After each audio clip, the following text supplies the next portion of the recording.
Hi, my name is Becky Small. I'm one of the multilingual services facilitators here at District, and I'm going to be leading a training on our international transcript evaluation procedure and our PASS courses. The first half will focus on international transcripts, and the second half we will focus on PASS. The main audience of this training is our admin and counselors in buildings, but it can be shared out with others who need to know this information. And if you want to skip ahead to past courses, you may do that. Both of these procedures are very in line with our district's vision for excellence and equity, and they both contribute very strongly to our Goal 5, persistence to graduation, in helping students get credits that they need to reach their graduation requirements. So let's start off looking at international transcript evaluations.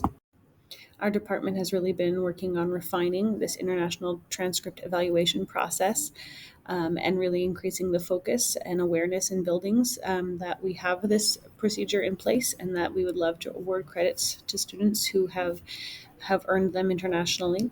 Last year, we finished with having evaluated 156 for the entire year.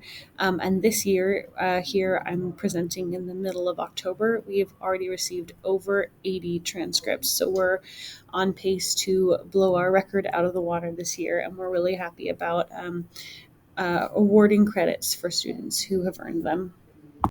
Our process begins at registration and with our data secretaries gathering and obtaining as many records on the student's past education as they can. We also know that sometimes these are not able to be collected at time of enrollment, and so counselors also often are the ones to approach the students and ask for these records. These records could be anything from test results to leaving certificates. We ask you just to collect everything you can and turn it into us, and we will be the ones to look through them and see if they have enough information to be evaluated for credit. One update we really want to make you aware of is that we have an email specifically for transcripts. Even if a transcript will need to be translated, we do not want it sent to translations at Federal Way Public Schools. We would like it sent to transcripts at federalwaypublicschools.org. So all the documents you collect for evaluation purposes for potential credit, please send them to transcripts at federalwaypublicschools.fwps.org. And then we know that we have a lot of students entering into our school system that do not have physical documents. They have lost them in their immigration process. But we do want to honor the students who come here with prior education at a high school level from their home countries, even if they don't have those documentation. So we have our verbal attestation interview form, and we've updated that since last year. Please note that this verbal attestation interview must take place between a counselor and a student. But if you want to bring a few other people on board, you are allowed to invite an ML specialist, admin, content teacher, the student's family, their parents. But the minimum requirement is at least counselor and student. So this shows the start of our updated verbal attestation interview format. We've added some places for additional information to go, scholar name, their ID, their graduation year, and then the names of the schools they attended, along with what years or grades they attended them for. If they completed that full year or those full years, then the final column you would say that it was a full school year. We do, because different grade levels in different countries are called different things. We have a column that's just called age/grade level, and whatever information they can remember, the better. If they know that they were in something called third grade, but in their country, third grade is actually equivalent to 11th. You can write down both of those things, third grade, and then you can say they took it when they were 17 or 18 years old.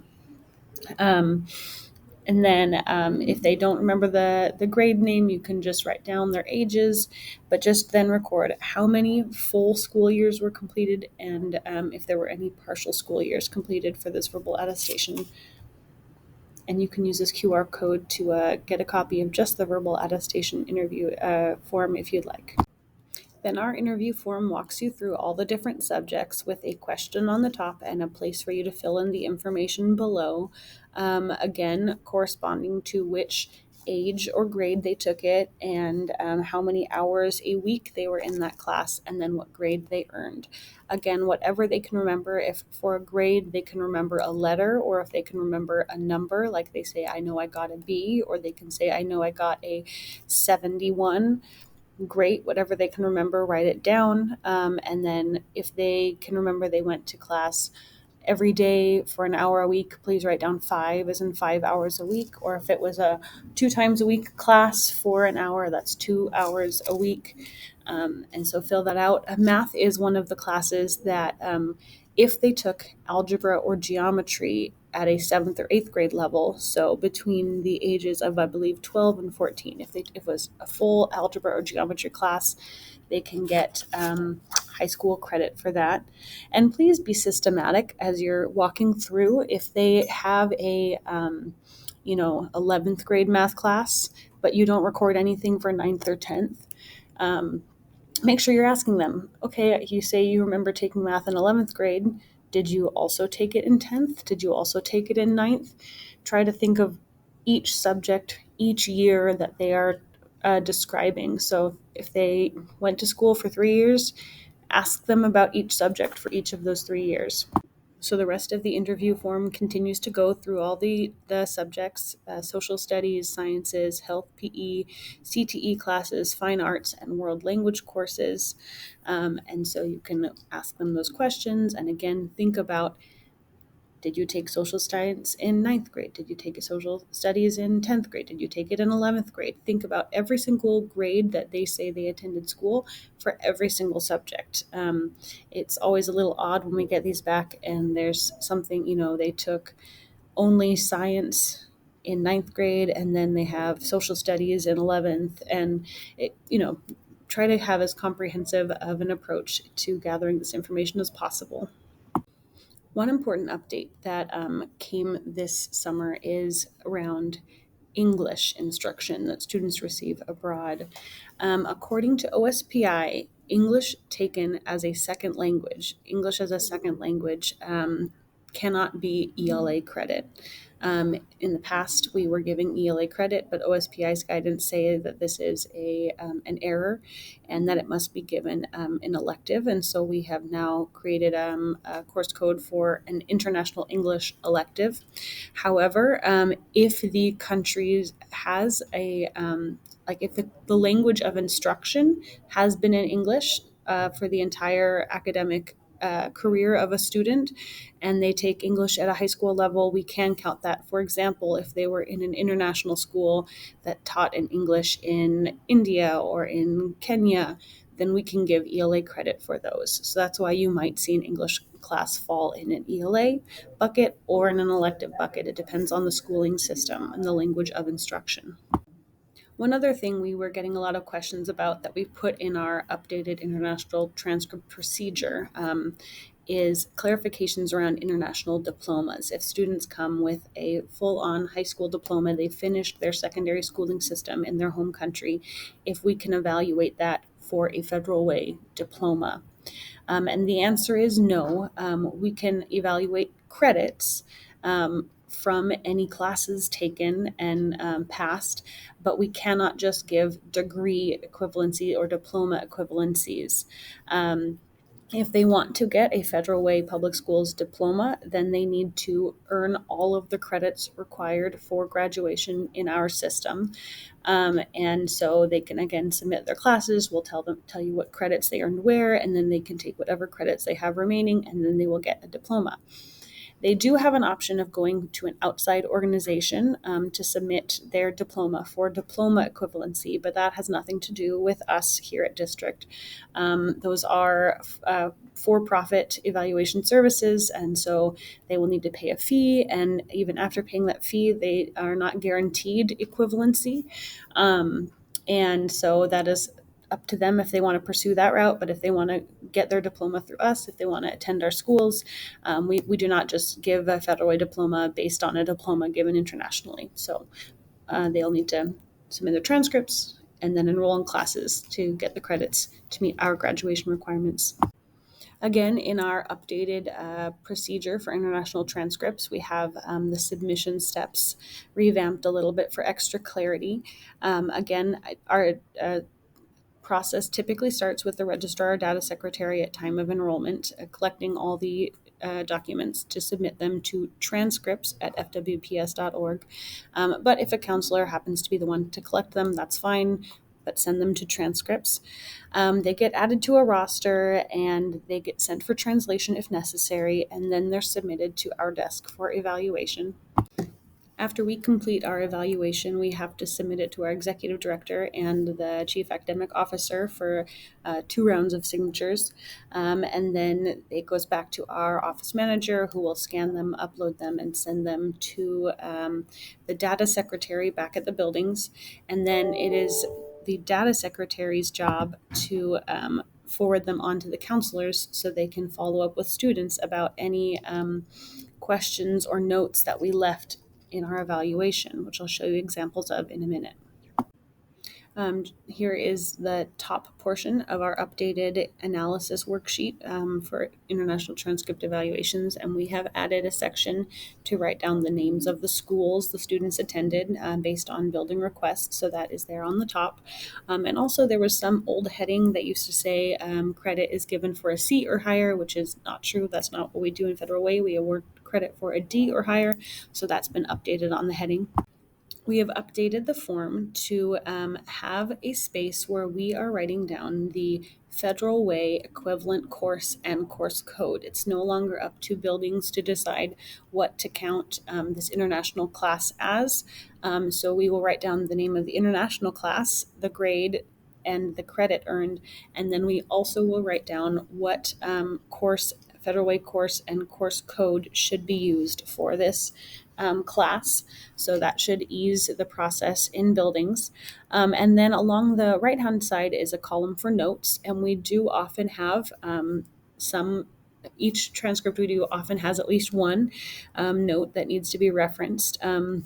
For example, you can see this one where the student had an art and culture class, and we put it under the art bucket and put some art equivalent courses. However, in the notes, we noted that it could also be an ethnic studies class for social studies credit. And so that could be something, again, when the data secretary receives this and forwards it on to the counselors need to read these columns for notes and follow up with the student. And perhaps the student would like this to be switched to be counting for social studies credit so that they can take more art.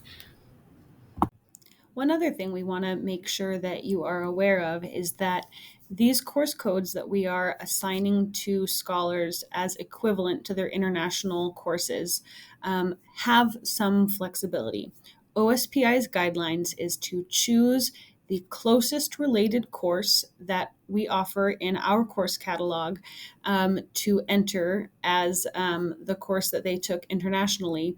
But say a student has a 0.5 credit in Algebra 1, we aren't looking at these students' current enrollments or Federal Way history of courses. And so potentially they could be currently enrolled in Algebra 1 here in fall semester. And we've written a first semester Algebra 1 credit. Data secretaries should consult with counselors, and you have the flexibility to adjust those course codes to, say, a second semester course code so that the student can complete their first semester in Algebra 1 that they may be currently enrolled in, and then they have the second semester already fulfilled. Same thing with any other course, say in social studies, maybe they're already enrolled in a course that we wanted to assign as the equivalent course code for their international class. There is some flexibility to choose another course code in our course catalog that could be equivalent. If counselors would like to consult with us on this, they can email us, me, Rebecca Small, or Ann Motorelli, one of the ML facilitators, and say, the course code you chose is one that they're already enrolled in. What else would you recommend? Another time we might leave notes is when there is an ambiguous type class, something called just foreign language. For this student, we guessed that it was likely an English class, and so wrote down what the International English Credit equivalency course codes would be.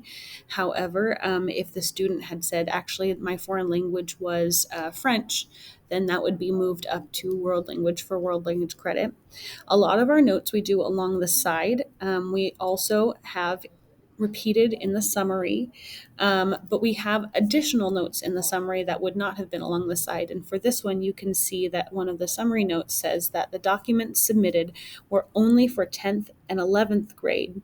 And we even write some extra information if we have it that in this student school system, their upper secondary is kind of like a senior high that is 10th, 11th, 12th. And so if we could turn in their ninth grade transcripts, that would be what the student would know as the final year of their secundaria, which is kind of their junior high equivalency. So we do that kind of research and let you know we only got 10th and 11th grade, but he likely took ninth grade classes. And so please follow up with him and see if he has any transcripts from the last year of secundaria, or if he can do a verbal attestation for that.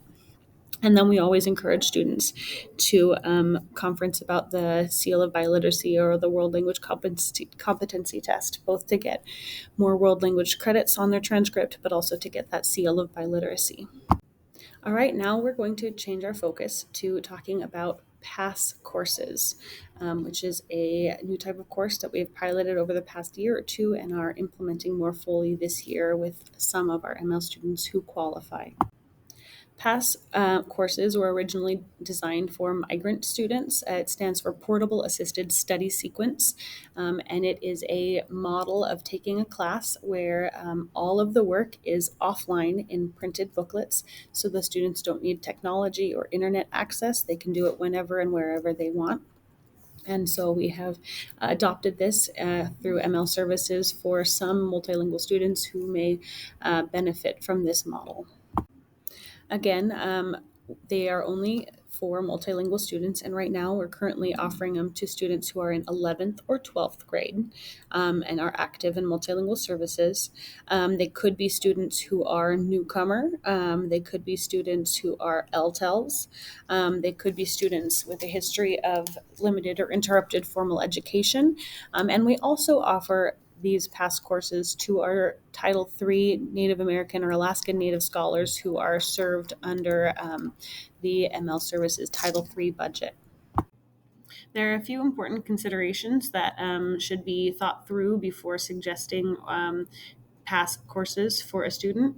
The first one is that if a student has previous secondary school experience when they enroll to Federal Way from an international school, they must complete an international transcript evaluation or verbal attestation. We don't want them retaking classes that they have already taken in a different country. Additionally, PASS courses are not meant to supplant core content, so they should be enrolled in a full schedule of classes at their high school before they consider requesting PASS. Additionally, PASS courses are not meant to be the sole support for attendance concerns, as in we will just give these students PASS courses because they don't seem to be coming to school, so they can just do courses at home. We want other attendance interventions to be in place for the student. Also, traditional credit recovery should be considered before suggesting PASS. PASS is not the best fit for every student. It will be done primarily independently, although they will have a mentor teacher that we'll talk a bit more about later. but it is done, mostly by the student on their own, on a paper pencil format. And so some students might do better with traditional credit recovery online with a regular class period built into their schedule. So that should be considered. They don't need to attempt traditional credit recovery before, but it should be thought through, and there should be solid reasons for why pass would be a better fit for their needs. And then we've also updated our limit of how many pass courses students can take at one time. We are saying that we recommend no more than 1 to 2 classes be assigned to a student at any time. In the past, we've had students placing orders for 6, 7, 8 classes at one time, which not only is unwise for them to try to attempt so many classes on top of their full regular schedule, but we wouldn't even know if they actually end up being successful in this model of classes. And so if they can attempt 1 or 2 classes and finish them, then they can place an order for more. And if you have any other specific concerns regarding this or this limit, then you can reach out and individual circumstances can be considered. In our updated protocol, we have expanded the descriptions of these courses to be more fully describing what the contents of the courses are. And so whoever thinks of recognizes a student who may need this should look at the course lists in our protocol and see if we have a course that would fit their needs. In our updated pass protocol, we have a outline of the steps to order and take pass courses. It starts with any educator recognizing scholar need, whether it's because the student has been in many, many ML classes and they took the place of core content and so they're lacking in credits, or because they started late on in their academic career in high school and so were not enrolled for several grades, or whether it's because they've been struggling to pass their classes and need a different avenue of credit recovery. Any educator can recognize this need, but this needs to be brought to a building grad assurance team, and the scholar must be consulted about the format of these classes and whether or not they believe that this is a good fit for their needs. The next step is done by counselors, and they submit a pass order to our ML secretary, to Lacey Johnson, and they should CC the mentor teacher who's agreed to oversee this student. And also, I believe the pass order form has a signature requirement from an building admin to say that they also signed off on this format of class for this student. So we have a pass order form. This is the new form we've developed. I believe most buildings have seen this already. It's a 1-pager that you fill out for each student ordering a course. You fill out the child's name, their ID, their grad year, the mentor teacher, and there's also a place for your admin signature before you scan it and send it to Lacey Johnson. The top of the form has all of the information you need for how to fill it out and who to send it to. Some of our courses are available in Spanish, and so it shows you the orange boxes are the classes available in Spanish. And there's also a reminder about which materials are consumable and which are not, and so which ones will need to be returned to ESC once that student is done with the course. After ordering and receiving the course, the mentor teacher needs to come and collect the course materials. They'll be notified by Lacey when they're ready to be picked up, and they should pick them up within 1 week of being notified. The mentor teachers then supervise the coursework. They're meant to meet with the scholar weekly outside of their normal contract hours. It can be during lunch or during WAC, depending on what the mentor teacher would like, or after school or before school. They assist them with any subject that they need help with, any topics they need help with. They administer the assessments, and they also guide the coursework a bit. If the student is taking it for credit recovery, for example, they don't need to take all of the lessons, and there is a way to, we have aligned the lessons to different standards, and so certain lessons can be taken to recover certain standards that have not been passed yet. And then when they're done, they email the counselor to let them know that the coursework is finished, and then the counselor will be the main point of contact to email Lacey all the information about the student who finished the course, so their name, the past course name, the credits earned, and the grade received, and then return all of the non-consumable. Well, actually, I believe they turn all of the materials, consumable or not, to Lacey because we need to keep the student workbooks out of the hands of new students who might want to be taking the course and not available for copying answers. You'll also see in our protocol that we have some information about mentor compensation. Mentors will be compensated at $100 per student per successfully completed zero point 0.5 credit course. These funds will come out of building budget because Multilingual Services is covering the cost of materials. Once everything is processed by Lacey, she will submit the information to us, and we'll fill out a worksheet analysis form that looks very similar to the one we fill out for international transcripts. It'll have the past course title, the grade earned, the equivalent Federal Way course title and course code that we use for these past courses, as well as how many credits they earned and any notes to indicate whether this was taken for credit recovery. And so when it's taken for credit recovery, just like with typical credit recovery, it can only earn up to a C. But if it's taken for the first time, again, for a student who, for example, was not enrolled in a United States school in ninth grade and they took ELA 9, they can earn all the way up to an A. So we'll write that in the notes section about their grade and their credits. And that's it for our updates on international transcript evaluation and past course procedures.